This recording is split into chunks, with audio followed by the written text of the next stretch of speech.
अस्मद्गुरुभ्यो नमः। श्रीमते रामानुजाय नमः। जय श्रीमन्नारायण। गुरु चरणों में समर्पित श्री यमुनाचार्य स्वामी जी का परमपद गमन।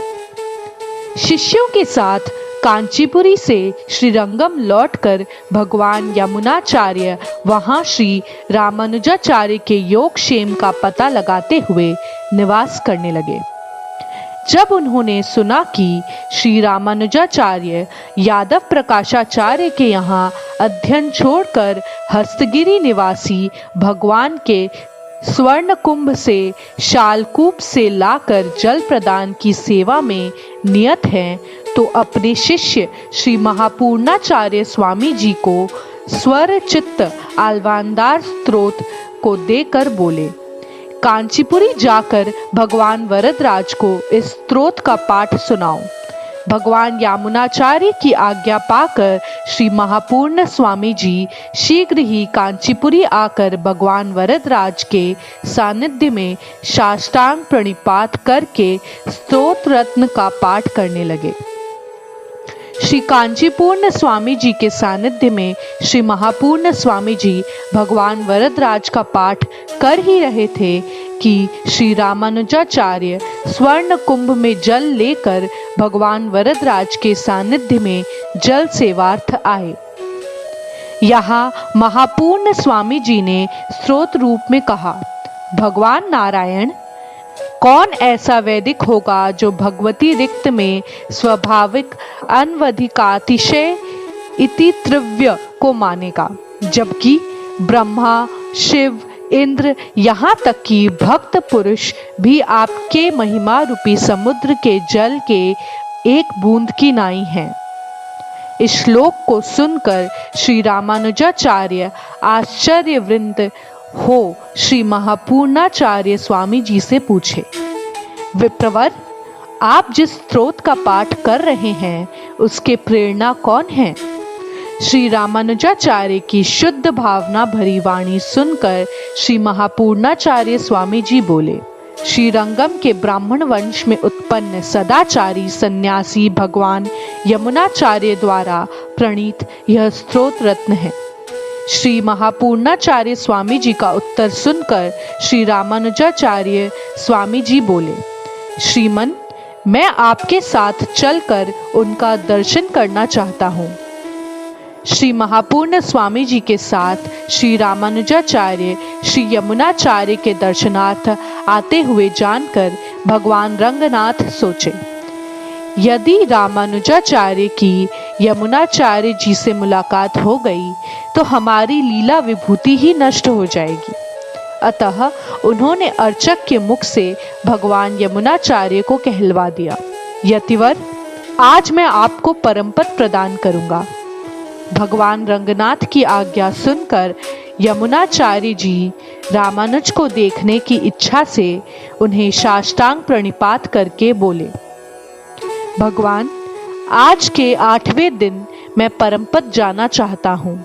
इस तरह भगवत विज्ञापन करके वे अपने मठ में जाकर रामानुजाचार्य की शीघ्रातिशीघ्र आने की प्रतीक्षा करने लगे, किंतु श्री रामानुजाचार्य के नहीं पहुंच पाने के कारण अपनी अभिलाषा को अपूर्ण देखकर यमुनाचार्य स्वामी जी सर्वाच्च सेवित्य परमपद प्रणय किए।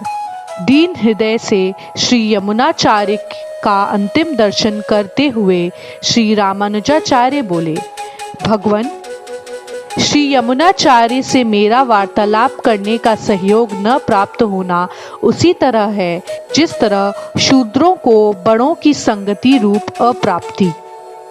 अपने हृदय के उद्गार भूत उपयुक्त बातों को कहकर श्री रामानुजाचार्य श्री यमुनाचार्य जी की मुड़ी हुई 3 उंगलियों को देखकर यत्रस्थ लोगों से पूछे, भगवान यमुनाचार्य की उंगलियां जन्म से ही मुड़ी हुई हैं कि आज ही मुड़ गई हैं? श्री रामानुजाचार्य की वाणी सुनकर आश्चर्यचकित वैष्णव ने देखकर कहा, नहीं, यह उंगलियां आज ही मुड़ी हैं, किंतु इसके किसी खास कारण की प्रतीति नहीं होती। श्री वैष्णव की वाणी सुनकर भगवान यमुनाचार्य के अभिप्राय को जानने वाले श्री रामानुजाचार्य ने प्रतिज्ञा की, मैं वैष्णव मत का अवलंबन करके अज्ञान मोहित संसारियों को पंच संस्कार संपन्न, द्रविड़ वेद पारंगत एवं प्रपति धर्म संलग्न करके उनकी संसार सागर में सदा रक्षा करूंगा। श्री रामानुजाचार्य की इस प्रतिज्ञा को करते ही भगवान यमुनाचार्य की एक उंगली सीधी हो गई।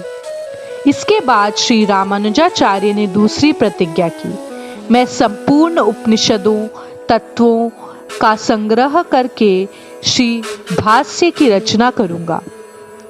उनकी इस दूसरी प्रतिज्ञा को करते ही भगवान यमुनाचार्य की दूसरी उंगली भी सीधी हो गई। श्री रामानुजाचार्य की संसारियों पर कृपा करके जीव ईश्वर इत्यादि के स्वभाव उपाय गति निर्देशमय पुराण रत्न के रचयिता श्री पराशर ऋषि के निष्क्रियार्थ किसी महाप्रज्ञ श्री वैष्णव का नाम रख लूंगा।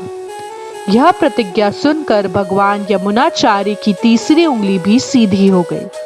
इसके बाद ब्राह्मणों की अनुमति लेकर श्री रामानुजाचार्य कावेरी नदी को पार करके सत्यवती क्षेत्र में क्षेत्रवती नदी में यमुनाचार्य के वियोगजन्य दुख तथा मार्ग श्रम को स्नान द्वारा नष्ट करके देवासी पितृ तर्पण करके तत्पश्चात वस्त्र धारण कर मूल मंत्र का जाप करके तिलक धारण किए। वही नित्य कृत निर्वाह करके सरस्वती नदी को पार कर वे वरदराज भगवान के निवास भूमि कांचीपुरी आए। यहाँ भगवान वरदराज को साष्टांग एवं स्तोत्र पाठ निवेदन करके वे अपने घर आकर अपनी पत्नी के साथ सुखपूर्वक रात्रि व्यतीत किए। इस तरह श्री प्रपन्नामृत का 9वां अध्याय समाप्त हो गया।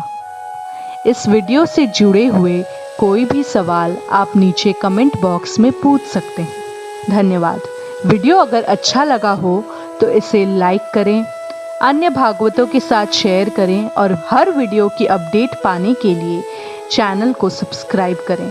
बेल आइकन दबाना ना भूलें। जय श्रीमन्नारायण। साष्टांग प्रणाम।